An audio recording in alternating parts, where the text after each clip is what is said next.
So welcome to the Grappling with Physio podcast. Today I'm joined by Paul Browne from Team Ryano, BJJ MMA club over in Dublin. Paul, thanks for coming on. How you doing?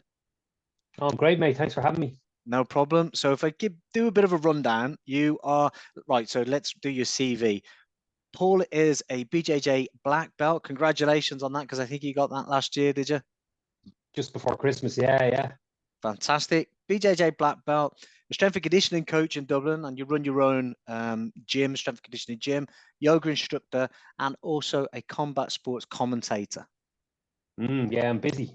I do a lot of different shit like that. It just keeps me on my toes all the time. It's great. Few strings to your bow. Right. Yeah. I always suppose we could start with, how did you get into BJJ, grappling, mixed martial arts? How did you start there? What was that? Yeah, probably like I'm 44, same as yourself now, so we're a fine vintage, and I was probably like early 30s or 31, 32 maybe, and I kind of just gravitated into initially it was kickboxing. So I was training through my strength and conditioning line of work. I was training a guy for a fight. He's making a pro MMA debut, and he also had his own place, his own club and stuff. So I started sort of just doing some classes down there just to sort of learn the ropes and that. And then I just sort of, had a couple of kickboxing fights in that first year, but I took more of a shine to the grappling side of things and the MMA side of things in particular. And just sort of grew into it from there. Sort of found my way from there quite quickly over to Team Ryano in Dublin. And yeah, it's still there. I'm still part of the furniture there, you know. So it's been an interesting journey.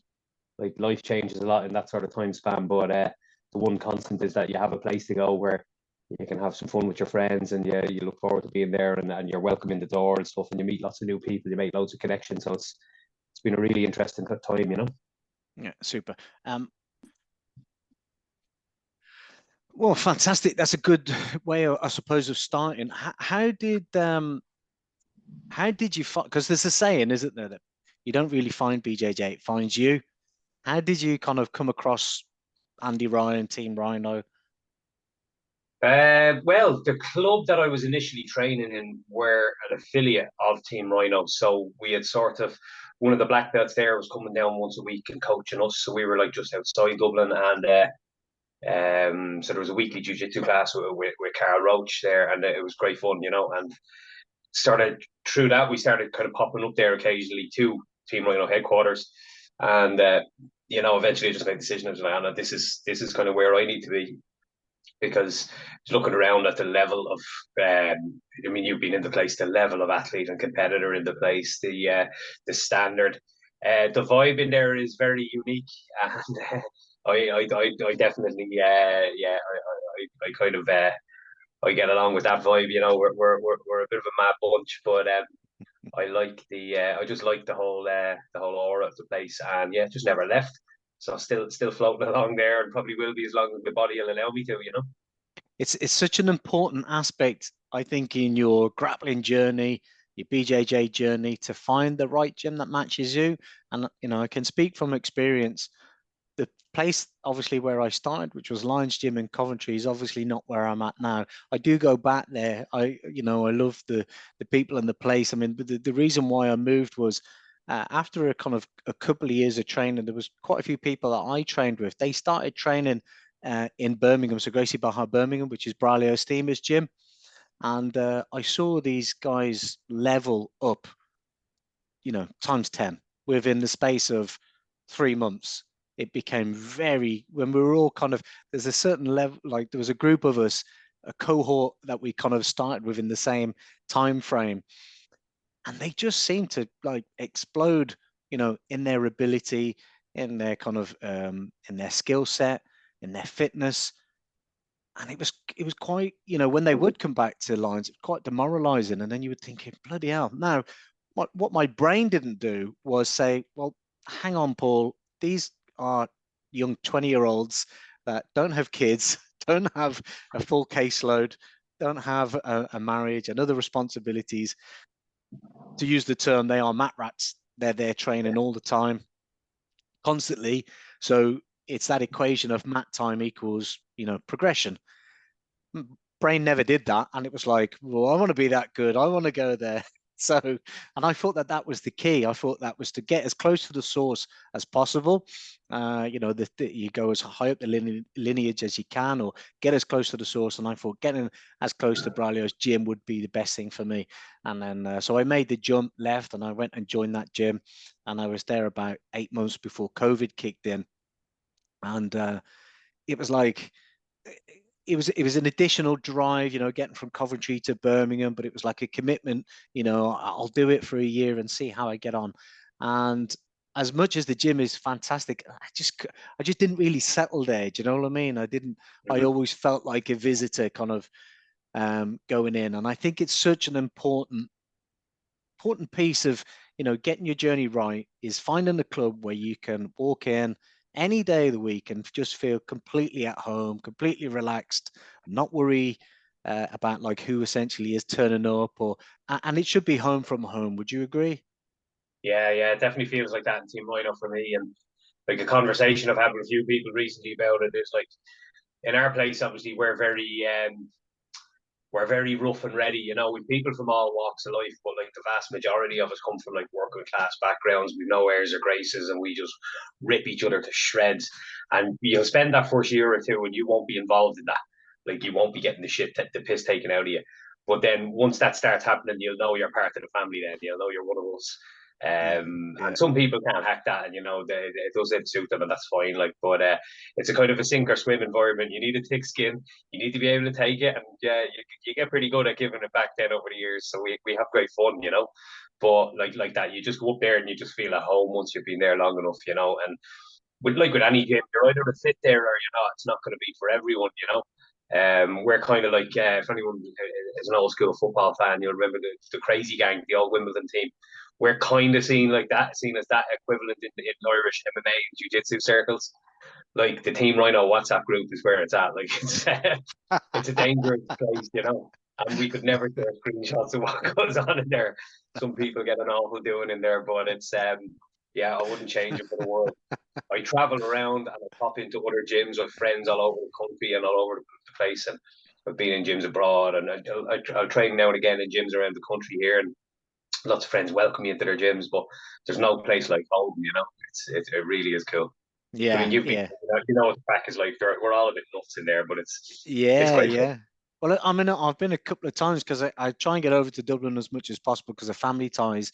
And do you know what? I felt like super welcome from the moment I walked in, and it is a fantastic atmosphere. And I've had Andy on the podcast, Andy Ryan, and I've had Bill McCann on the podcast, and you just think, well, if they're the kind of they're steering the ship, you know what I mean? You can see what type of tone that sets.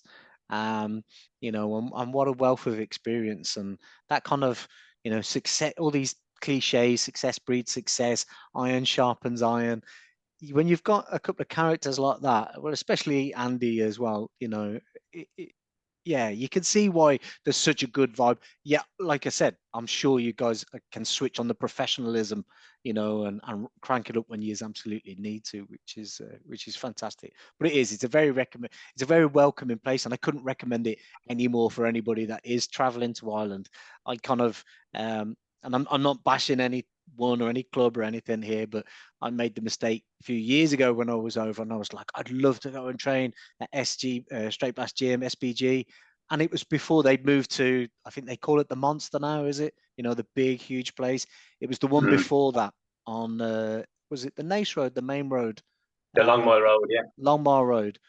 And I went there and I did a private Richie Smullen, and it was when he was a purple belt. That was great, and it was great meeting Richie, and stayed in touch Mm. since. And I get tickets off him for Bellator. You know, when me and the family all want to go to the shows and stuff like that, and it's absolutely fantastic. But I got that feeling when you went in that, God, this place is so big that you could kind of feel like it's a bit of a victim of its own success. Do you know what I mean? It lost Yeah. that super ingredient, that sauce, that secret sauce that made it super successful, but now it's, you know, big and commercial. Yeah, yeah, yeah. It's a different type of environment and setup. and again, they would have had that in the previous setup in the Long Mile Road. I mean, the team of MMA fighters that came out of there, I mean, they were all so good, you know, and they changed the game in Ireland forever. So yeah, pros and cons, you know what I mean. But yeah, no, I couldn't be happier with our place. Our place is just class, and even when you're carrying a couple of knocks, you're not really going to train. You still make sure you don't spend too long without popping in there either, because it's just it's great fun seeing everyone, and everyone, you get a good laugh out of people. And like you said, it's the likes of Andy and Bill, and then all of the other coaches as well. We've an absolute wealth of experience and knowledge and skill on that mat. You'd be blown away sometimes. You forget sometimes how lucky we are. Like, we've had people come in for visits, you know, MMA fighters from other clubs and jiu-jitsu players from other clubs, and then they're looking around and they're kind of saying to me, like, Jesus Christ, like the level on this mat, like, yeah, this is just like a normal day here. Like, you know, we'll be there. There's 24 black belts in the club. And like in a standard evening class, you might have 8 or 10 black belts on the mat. Like, jiu-jitsu's on tonight at 6 o'clock. Might be something like that on the mat just for that class, you know. So if I walk into the gym somewhere wearing my black belt, usually like you'd be one of the very, very few black belts in the place. But when I walk into Team Ryano wearing my black belt, I might be the rest round. So it's crazy, you know. It's you forget how lucky you are in those situations. Well, whilst we're on the subject of black belt, how did that feel receiving that? Yeah, it was very, very. I kind of, yeah, at this point I kind of knew it was happening because it was kind of coming for a while. So it was like, right, there were the gradings at the end of the year, and there was a handful of us. You kind of pick it, you can kind of just look around the room and say, well, he's probably going to get black belt, he's going to get blah blah blah. So I kind of knew it was coming, but yeah, the whole day that's in it, the way we do it is you get thrown out onto the mat for like a shark tank for like an hour and a half or whatever with all the other guys that are being graded, and it's just like a ritual where, you know, you just have to stay out there. You know, as soon as you tap the other guy, that your hand goes up and the next person runs out and jumps on you, and it's go go go, and the mat is packed and it's a swimming pool of sweat, and you just I've done it for so many times over the years now that it's yeah, it's you're kind of just in your comfort zone there, even though you're absolutely exhausted doing it. But you know, you're like, right, I just get through this. And the moment that's over, I remember just feeling like, oh fucking hell, never have to do that again, thank God. Like, and then, you know, there's the whole presentation. Like, there would have been like 90 or 100 people on the mat because we have people from some of the different affiliates coming for the grading, so they go through all the new blue belts, all the new purple belts, and all the new brown belts, and that takes like so long. You might be like 45 minutes getting through all of that. And then we're like, I think I was literally probably the last one, you know, there was 5 of us.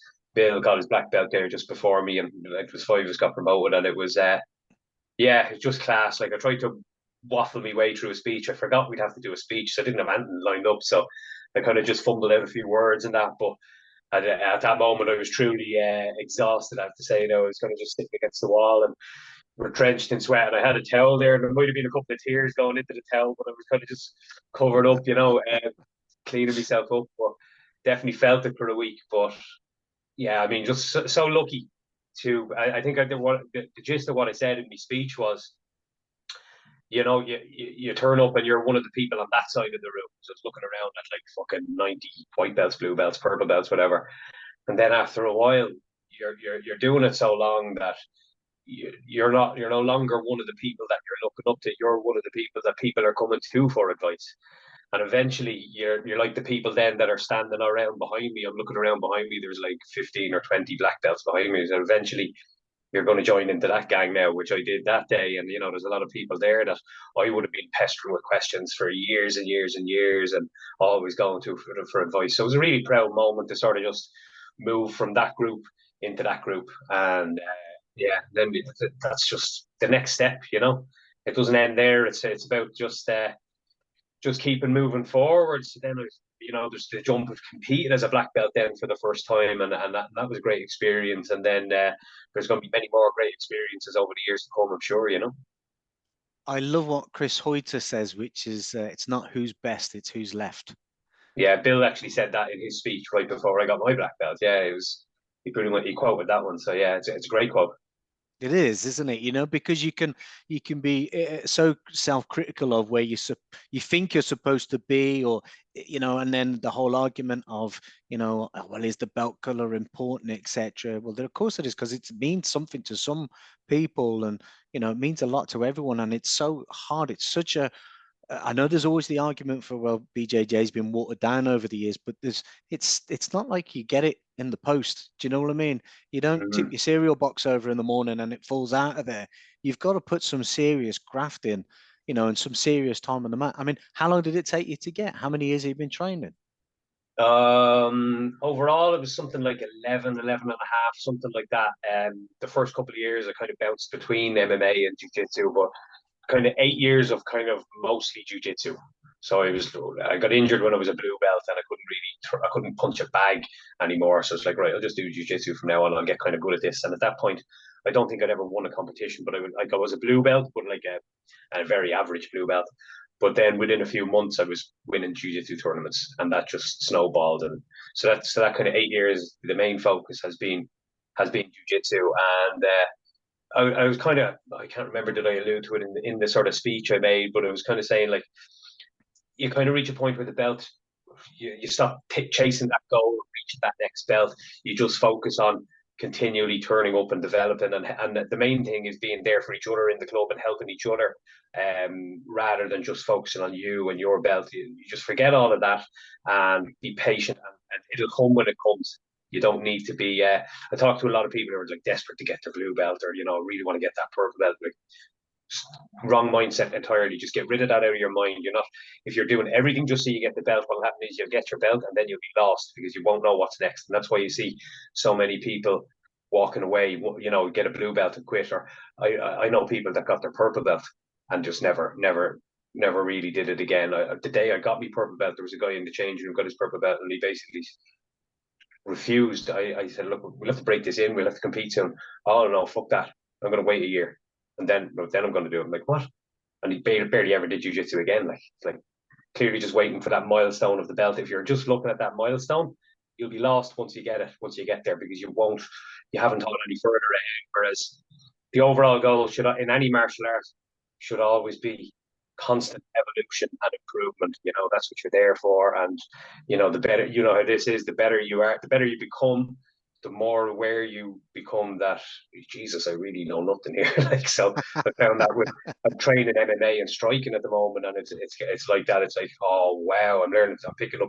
The more I learn, the more doors are opening. Then in my mind to even discover that there's more that I don't know. So it's constantly it's a learning process. It's about having that growth mindset, and guys like Bill McCann are a huge inspiration, because years and years and years I've done all sort, competed in everything, and just still going strong and still eager to learn, and very happy to share that wealth of knowledge that they have as well. I think that's a massively important thing too. Yeah, I like that. Um, is the saying, the more I learn, or the more I know, the more I know how little I know or need to know, Yeah, or something like that. Some fantastic quote where it's a bit of a try saying that after 10 points of Stella. and it's very true though. It's very accurate. It becomes very. Yeah, yeah. Oh, that's good, mate. That's really good. I was gonna kind of like say you kind of answered it really, but I was gonna ask, well, what does it mean to be a black belt?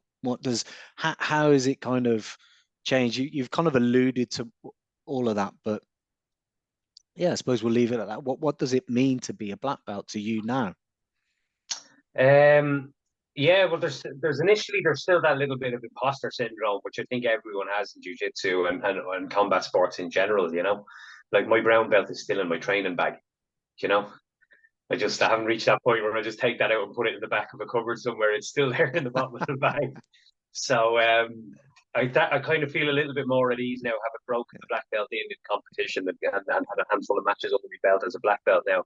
I've actually been unable to roll really over the last I think it's 9 weeks now this week, because I've a bit of a kneecap issue, like a nerve damage around the kneecap. So I've kind of tried a couple of rounds here and there, but I'm in first gear. I'm not able to do any proper rolling.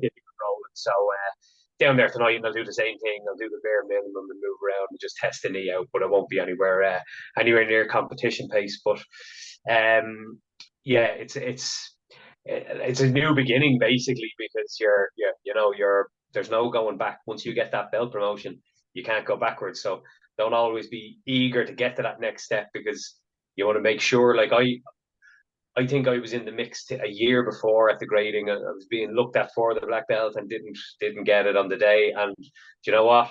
The boss knows best. So I got another year of competing as a brown belt, and the difference in that year, I got so much better. I probably, you could have promoted me a year earlier, because there's a lot of black belts out there that had lost matches to be a competition at brown belt and subsequently got their black belts. And so I'm looking at all these guys competing, going, well, I've beaten him, I've beaten him, I've beaten him. But now a year later, then I get my black belt. I went into competition feeling like, no, I belong here. I'm ready for this shit. And I got a few matches under my belt, and I was like, oh, no, this is where I can compete, no problem. I have no nerves or anxiety, nothing outlandish about getting in here. And a year before, I might have felt a little bit more nervous about the whole thing.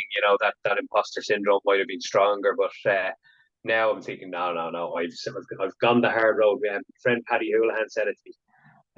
Because Paddy took a long time to get his black belt as well. He was training quite a long time. And the first day I saw him after I got, he gave me a big hug and he said, look, we took the fucking long road to get here, but that's the best road because no one can deny it. You know what I mean? So he said something along those lines to me, and it made a lot of sense.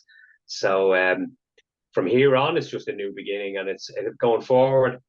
Yeah, it's all about how you conduct yourself and how you help people out going forward, as well as focusing on your own thing and proving yourself in competition or whatever way you want to look at it.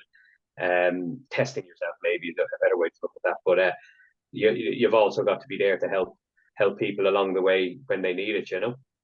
Yeah, I think Paddy's a real character. Do you know what? He's an inspiring guy. He is. I follow him on Instagram, and I saw his the Ironman that he had to do to get his belt. That was on YouTube. Yeah. There's Colin Byrne, who he lives in Portugal. He videoed it and put it on his page, and it's great. I love the Ironman. That's something we do at our club as well. It's like Shark Tank, Ironman. You roll with everyone, etc. My coach is a devil for, especially when he's testing you. And I've twigged it now. When he's testing you for a belt, he'll say one night, right, stay on the mat, and then you roll with everyone, etc. And then at the end of it, and you've done a Shark Tank, you're absolutely exhausted. They go, right, fantastic, see you Thursday. You know what I mean? And you're thinking, I thought I was going to get at least a stripe, Massive anticlimax, yeah. And he just go, no, see you Thursday. Well done. How tough that was. Well done. And then you play this mental game in the car driving home where you were going, oh God, like what? Oh no.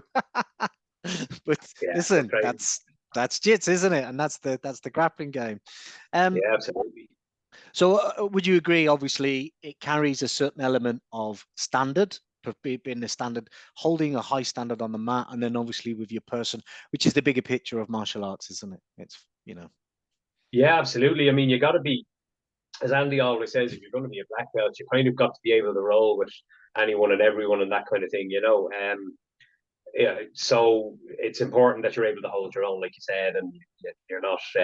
I mean, you're always going to, like, if I'm going in there against an adult level black belt, a 25-year-old competitor, and I'm rolling a couple of times a week, and I'm going in there against someone who's rolling like 3-4 times a day, it's it's not going to be very competitive. But at the same time, when I roll with the vast majority of people, I can absolutely hold my own, and I'm dangerous in a lot of positions, and that. So you've got to be able to be of a certain standard on the mat to deserve that belt and to wear it with a bit of pride in that. And then, like I said, yeah, the other stuff, basically, being conscious of helping your teammates, being able to sort of help people, and when they're having problems in their game, like someone's coming to you going, how do I get this half guard sweep? And you're supposed to be a black belt, and it's a fundamental sweep. If I mean, these are things you need to know. You know what I mean? You need to have a good wealth of knowledge, maybe not even a wealth, but you need to have a good amount of knowledge for most positions and situations,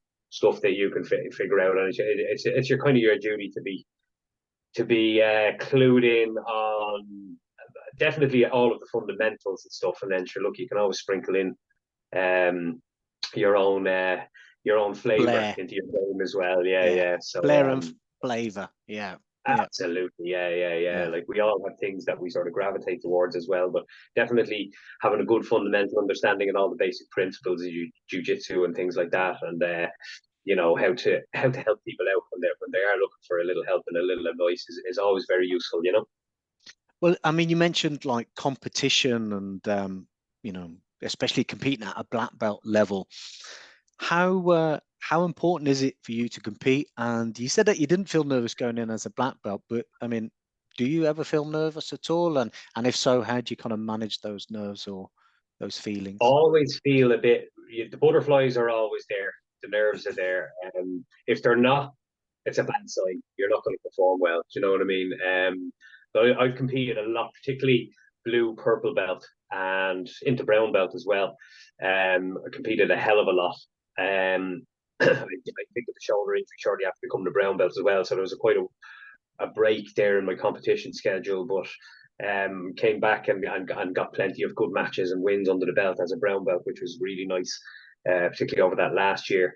In and around all the COVID lockdown stuff, I managed to find some opportunities to compete when there was when there were shows open and stuff. So I don't feel like I left any stones unturned there as any belt. Definitely through blue and purple. There was a point there at blue and purple. I was competing at anything and everything.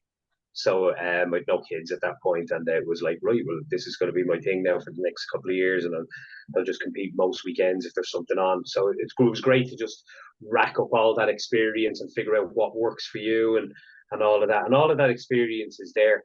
And the thing I look at now is I look around at who I train with, and I look at all the people I learn from and the bodies I can move around with. When I'm going into competition, I don't need to be nervous about competing with anybody. Do you know what I mean?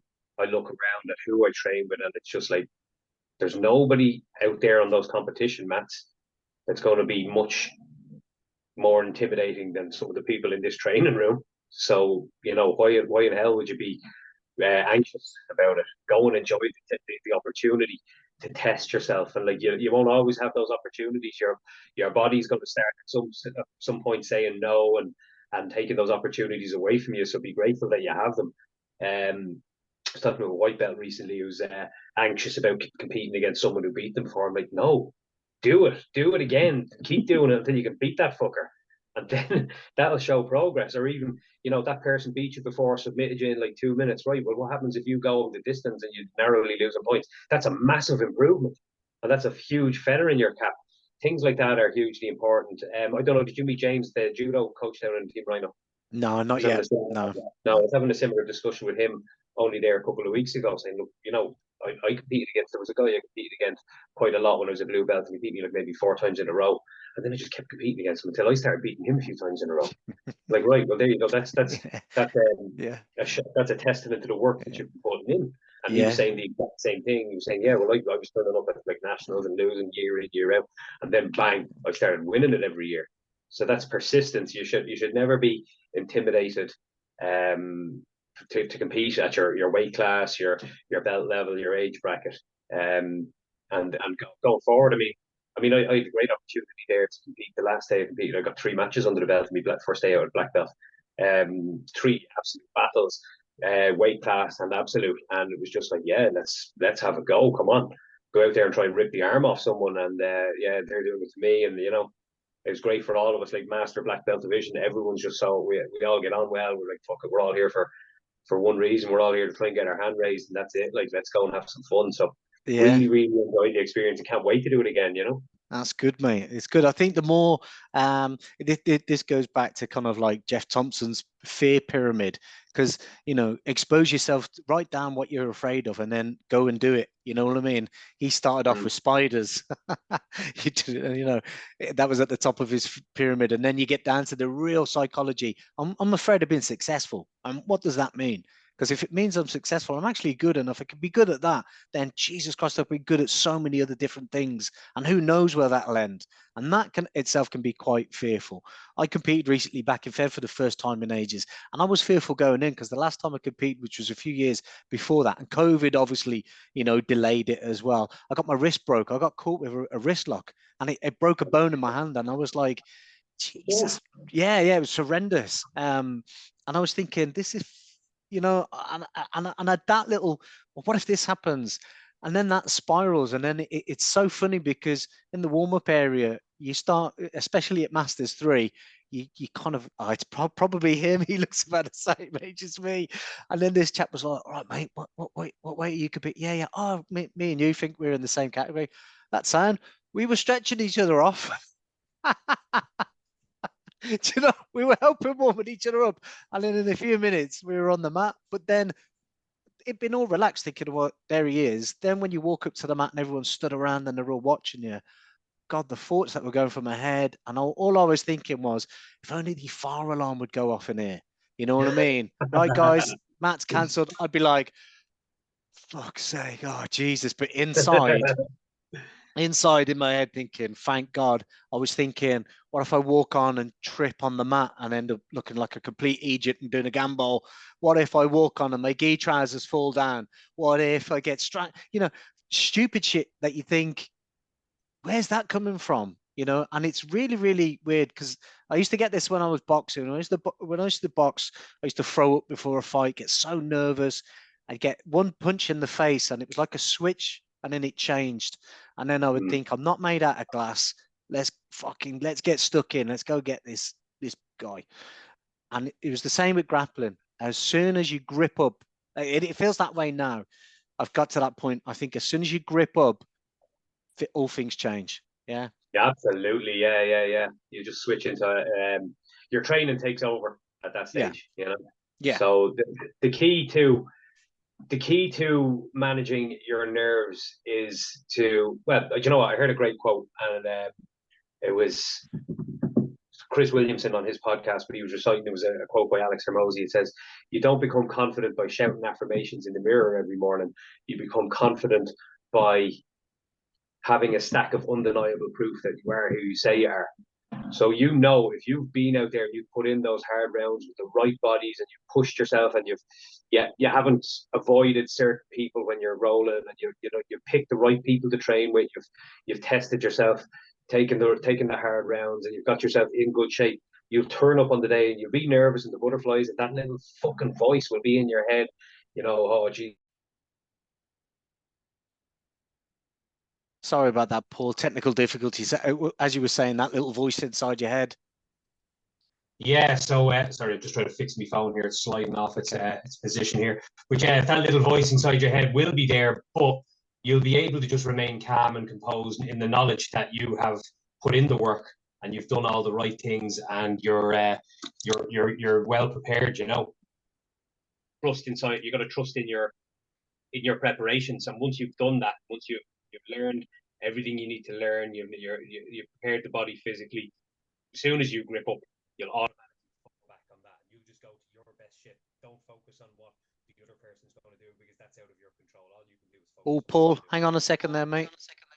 I've lost you on the volume for some reason. Can you hear me now? No, it's gone very quiet. Perfect. Yeah, sorry, we're back to normal. Yeah. Okay.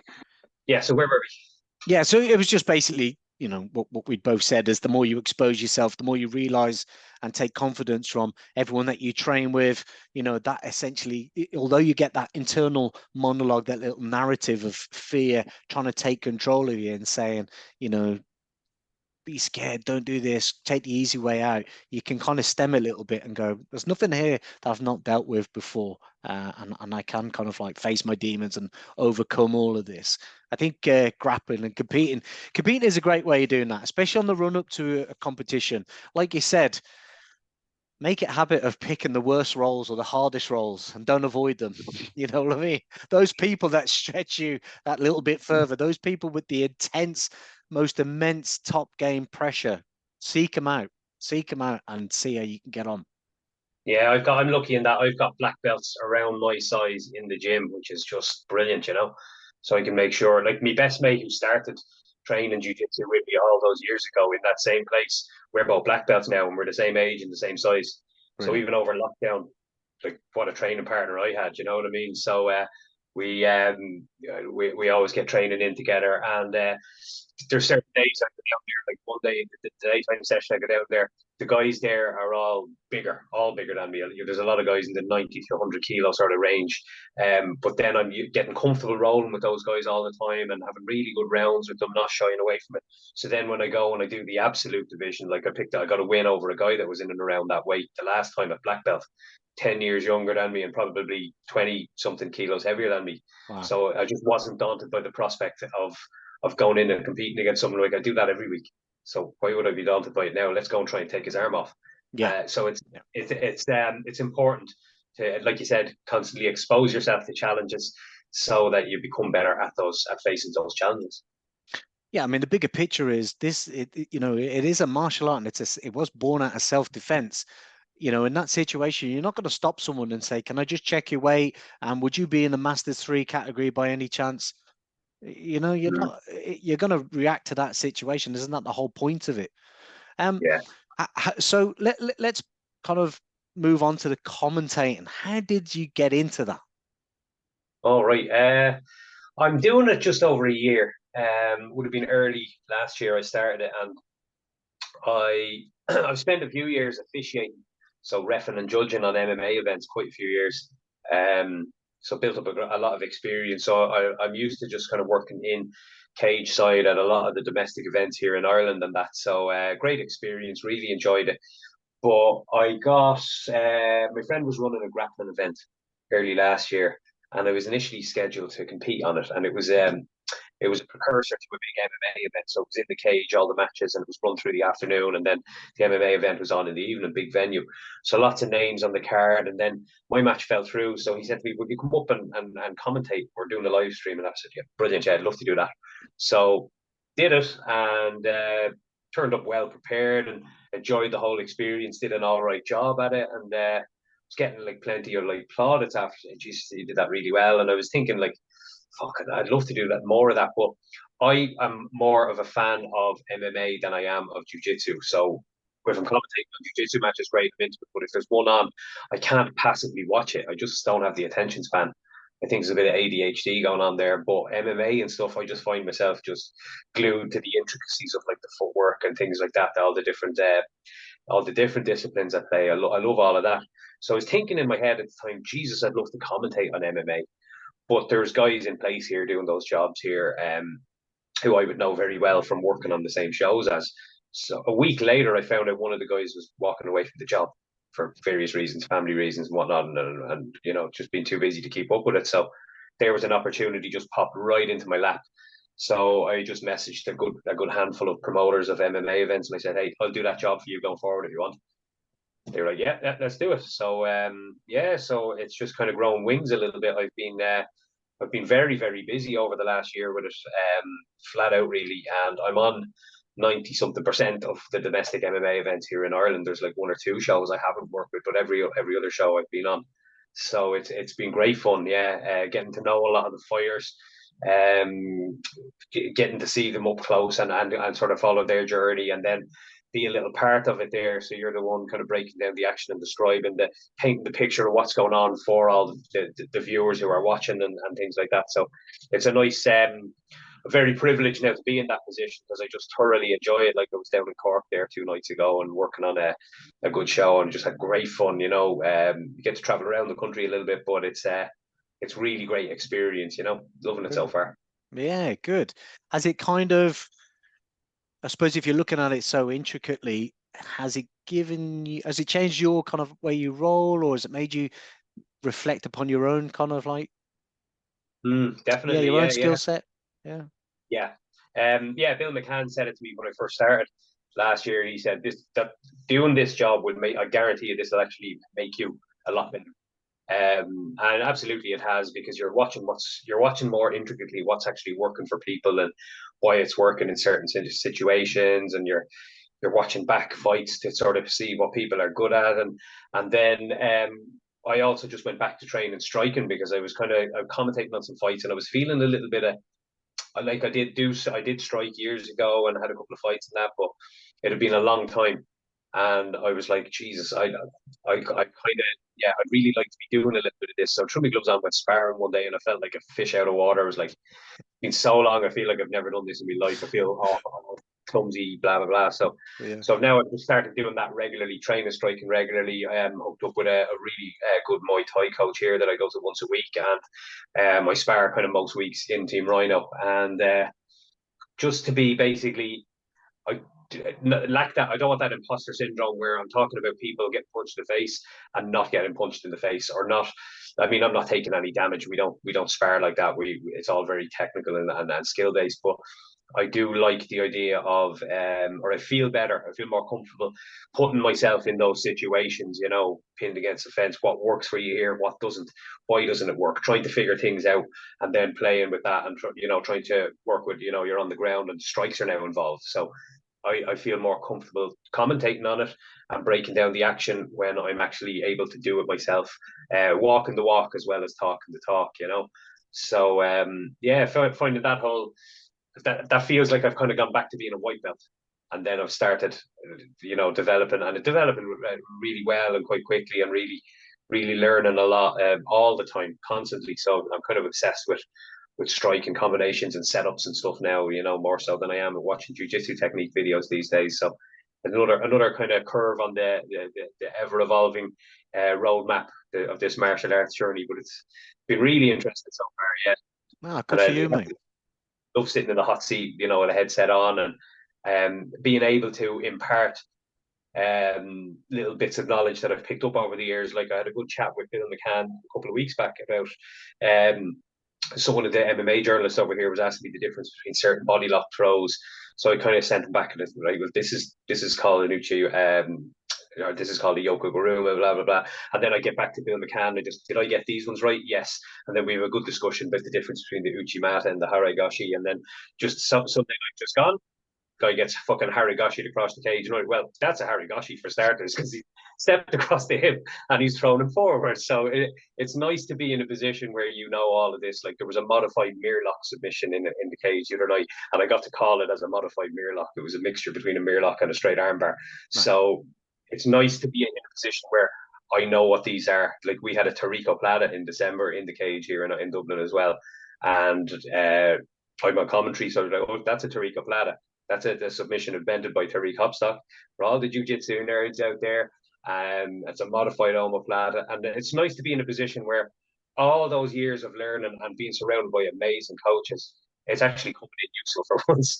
So I'm able to kind of help people who are watching, who might be just like friends and family of the fighters, or people who train a little bit, but it helps them understand. Okay, well that's what that is, and it might pique someone's interest who might end up maybe taking up the sport, and then in 10 years they could be sitting on a podcast talking about their martial arts journey. Do you know what I mean? So it's a really cool position to be in. Yeah, It's lots of fun. I think when you're in that position, you've got to be a kind of an expert witness, or have some authority in what you're saying. You know what Yeah, I and mean? I absolutely felt like in a grappling sense, I absolutely felt, well, look, I'm pretty much right about to get my black belt, so I definitely have a bit of authority there. But here I am describing striking action, and it's like, I don't 100% feel like I can speak with full authority here. I need to get my gloves back on. So now that's why I'm doing that. I think that's very important to be actually in the mix. As I said, walking the walk if you're going to talk the talk. All of these things seem to kind of all tie in, the grappling, the striking, the commentary, and you also run an S&C business.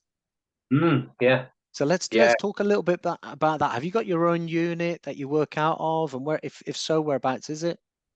Yeah, so I'm in Dublin in a place called Ballymount. It's just on the M50 there, so it's nice and accessible. Yeah, and I have a small unit. I do some kind of personal training stuff and some small group sessions. So I've been there for years and years, and it's that's me sort of my weekday gig, and then the weekends I'm usually cage side somewhere. So a nice mix. I get to like I don't like I don't think I'm built for the sitting in an office 9 to 5 kind of thing, being in the same four walls or the same people all day every day. So when I'm in the gym, then I have different people in every hour, and then I'm off doing different things. Like I was in the gym all morning. I had 3 different groups in this morning, and then I'm down in Team Ryano tonight, and I was down in Cork on Sunday. So I think that little ADHD side of my brain likes to just be doing different things in different places, and like, where are we going next? What are we doing later today? What are we doing tomorrow? It's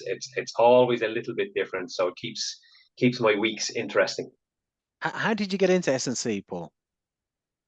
I've been doing it for years really. I'm 44 now, so 24 years probably in and out of that game. The first few years I've kind of floated in and out of working in that industry, but since I was in sort of my late 20s, I've been sort of self-employed and basically running my own ship there. So just being like that. I played sports before I took up martial arts, and that I was always playing sports like Gaelic football and things like that.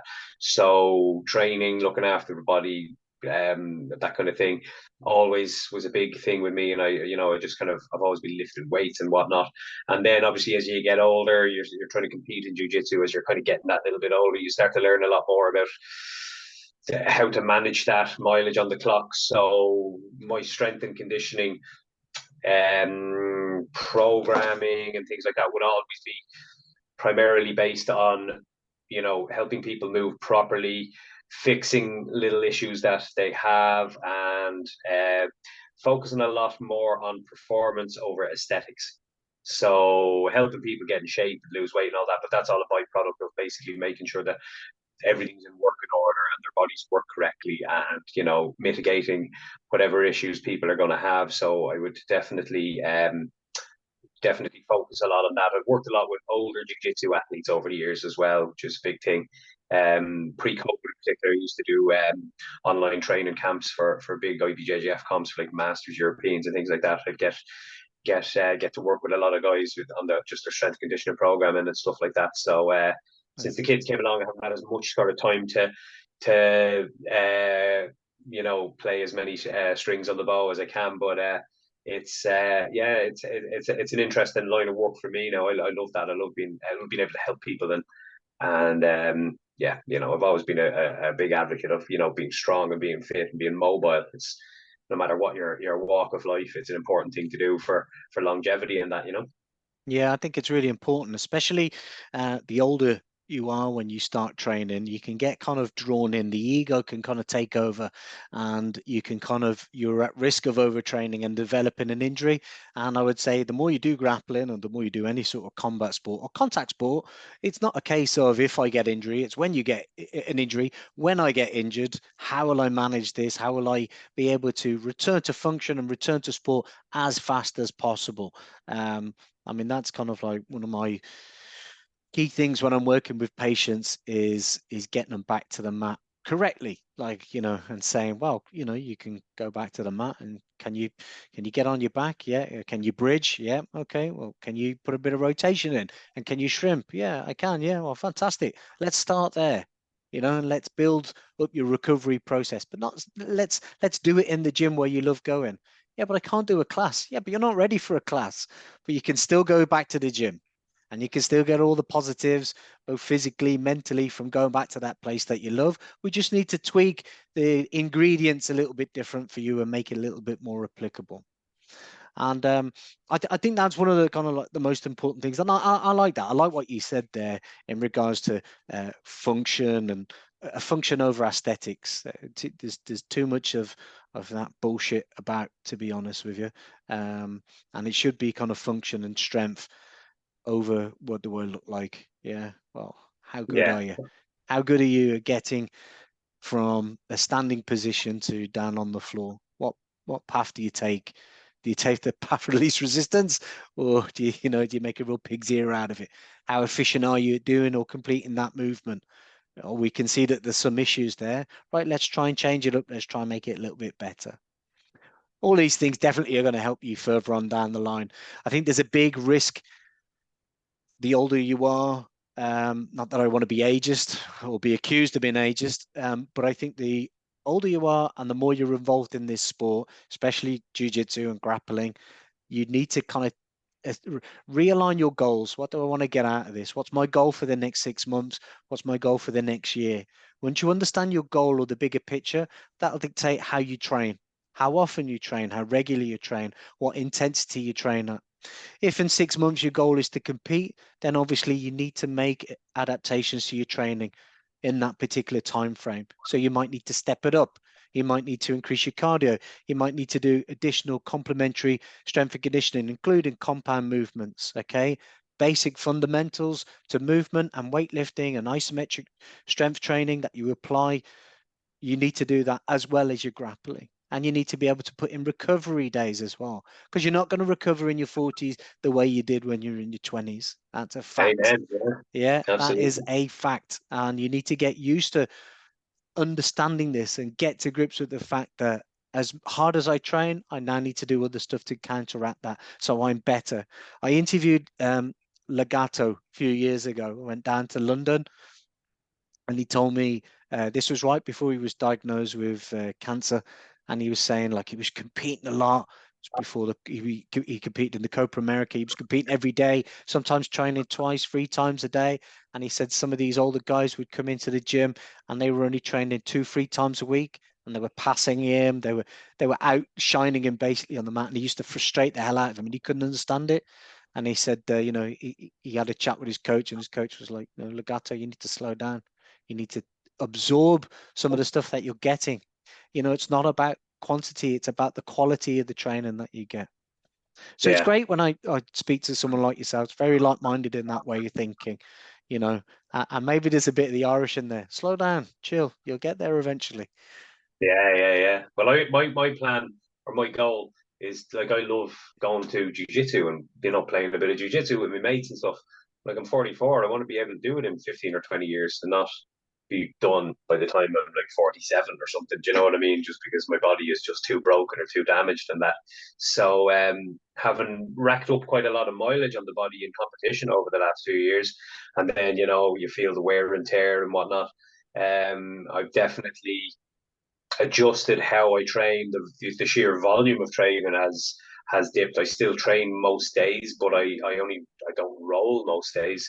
I make sure that I'm able to understand where I need to be good, and I do the right work to reinforce or make robust the important areas of my body that need it. Like I've picked up some injuries over the years, so I know how to manage those, and it's important as you do get a bit older to focus on that and do that. But a lot of people can say this to them and they go, yeah, and then they just within a week they slip back right into their own habits, and then they're in pain again or they're injured again. So you learn these things the hard way. I think for a lot of people is the only way to Yeah. learn them properly. Yeah, couldn't agree more. So what's on the kind of what's on the agenda for yourself then? What are your kind of like goals this year? What's where do you see yourself going with the commentary, with jids, the striking, with the S&C business? Kind of being very nosy here, but where do you kind of see things kind of progressing? With jujitsu, the main thing would be just to get back to a little bit of regular rolling now, and being able to roll pain free. I think I'm on the way out of this little injury, but it's a real nasty, uncomfortable one. I can move around, I can throw 100 kilos on my back, and I can squat no problem. I can spar, I can punch and kick, but then kneeling on it is like really uncomfortable. So it's like nerve damage around the kneecap. So hopefully that clears up sooner rather than later. And then the main thing we just get back and getting a little bit more competition experience under the belt as a black belt. A little bit more here and there would be lovely. With the commentary thing, I'm still learning the ropes at it. Really, I've been doing it for, like I said, just over a year, and it's been going really, really well. Really enjoying it. So just continue to improve at that, and luckily get to see some of these fighters close up and see how they progress and where they go to. It's been brilliant to see the progression of some of them so far. And then with my business, just keep helping the people that are in there. That's the main thing. People that I have, a lot of people that train with me in place have been with me a long time. I don't have a massive turnover of members in that, so I like to kind of just keep those people happy. They all know each other. It's a family environment. Everyone gets on so great, and like to constantly be able to, again, a lot of them are sort of my age and maybe even a little bit older. So it's nice for me to be able to help these people train and, being able to manage around their life issues, injury issues, things like that as well. So nice position to be in, to be able to help people like that. So yeah, going forward, it's just to continue just incremental progressions in each of those three areas. There's lots of parallels there with BJJ, isn't there? Yeah, definitely, man, definitely. you know, when you first get into it, I mean, when I first got into it, I did a deep dive, like a real, watching all sorts of videos on the Gracies, the Choke documentary, just literally looking at the history of it and thinking, this is fantastic. And then hearing that sentence, there are so many parallels between, BJJ and life. And you think, God, yeah, you know what? There are. The longer you're in it, yeah, fantastic. No, that's great, mate. That's great. Good for you, Paul. And I wish you all the best. I really do. Hopefully, next time I'm over in Dublin, probably going to be over again in the next 6 months or a weekend. I'll pop up for Excellent. a training session and we see each other on the mat, mate. And definitely, we can go from there. And as I say to Andy and Bill, if you fancy a coffee afterwards, let me know. We'll go grab a coffee. Yeah. We get a roll and a coffee in next time. That's it. Brilliant. All right, Paul. Thanks very much for your time. Thanks for coming on the podcast. It's been great.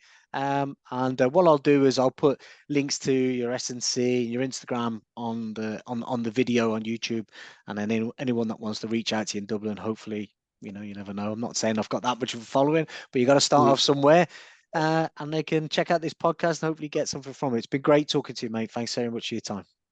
Cheers, brother. Thank you.